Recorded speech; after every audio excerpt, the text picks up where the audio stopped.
আজি অসম গণ পৰিষদৰ ভাতৃ সংগঠন ভাষিক সংখ্যালঘুৱে পৰিষদে আজি বিলাসীপাৰাৰ পৰা আমি লক্ষীগঞ্জ হৈ ৰাণীগঞ্জ হৈ বাগমাৰী হৈ চাপট গ্ৰামৰ পৰা নয়াহাট হৈ আমি আকৌ বিলাসীপাৰালৈকে এখন বিৰাট বাইক ৰেলী আৰু কাৰ ৰেলী কৰিলোঁ। আৰু ইতিমধ্যে আপোনালোকে প্ৰত্যক্ষ কৰিছে হাজাৰ হাজাৰ যুৱক বন্ধুসকলে এই বাইক ৰেলীত অংশগ্ৰহণ কৰিছে আৰু মানুহ ইতিমধ্যে সিদ্ধান্ত লৈছে যে অসম গণ পৰিষদ দলৰ প্ৰাৰ্থী জাভেদ ইছলামক এইবাৰ ভোট দি জয়যুক্ত কৰিব। আৰু আমাৰ এই বাইক ৰেলীত স্বতঃস্ফূৰ্তভাৱে বিলাসীপাৰা তথা গৌৰীপুৰ সমষ্টিৰ যুৱক বন্ধুসকল আই মাতৃসকল চবে আহি যোগদান কৰিছে আৰু ৰাইজৰ যিটো আমি সহযোগ পাইছোঁ সঁচাকৈ আমি আপ্লুত হৈছোঁ।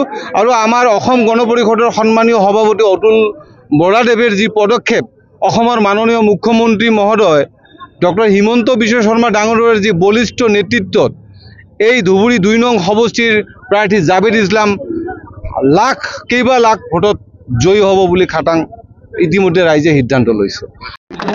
আজি আমাৰ অসম গণ পৰিষদৰ অসম ভাতৃ সংগঠন অসম ভাষিক সংখ্যালঘুৰ তৰফৰ পৰা আমি এটা বাইক ৰেলী ওলাম। ইয়াৰ পৰা আমি লক্ষীগঞ্জ ৰাণীগঞ্জ নয়াহাট এইফালেদি গৈ বগৰীবাৰীলৈকে যাম। কথাটো হৈছে যে যেহেতু নিৰ্বাচনী বতৰ, এই নিৰ্বাচনী বতৰত আমি আগতীয়াকৈ গম পালোঁ যে আমাৰ নিৰ্বাচনী প্ৰাৰ্থী শ্ৰী জাভেদ ইছলাম ডাঙৰীয়া জিকি আছে। যিটো মুখ্যমন্ত্ৰী মহোদয়ৰ ৩টা আমাৰ নিৰ্বাচনী সভা হৈ গ'ল। সেই নিৰ্বাচনী সভাত মুখ্যমন্ত্ৰী মহোদয়ে নিজে এনাউন্স কৰি গ'লে পাব্লিকৰ সন্মুখত যে আমি জিকিছোঁ বুলি। এই জিকাৰ কাৰণে এটা উৎসাহিত আমাৰ মনত আহিছে। আপুনি ৰাইজৰ কিমান ৰাইজ ইয়াত আমাৰ গোট খাইছে আপুনি গম পাব।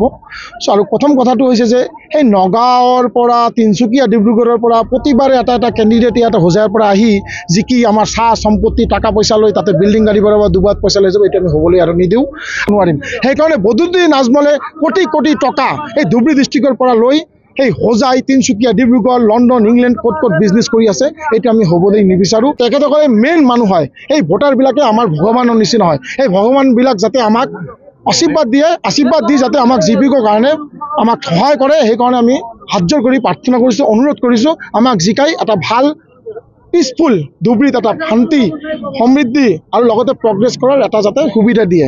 জাভেদ ইছলাম মহোদয় এজন ভাল কেণ্ডিডেট হয়, উচ্চ শিক্ষিত মানুহ হয়, যাতে আপোনালোকৰ মিডিয়াৰ কাৰণে এইটো প্ৰচাৰ হ'ব লাগে।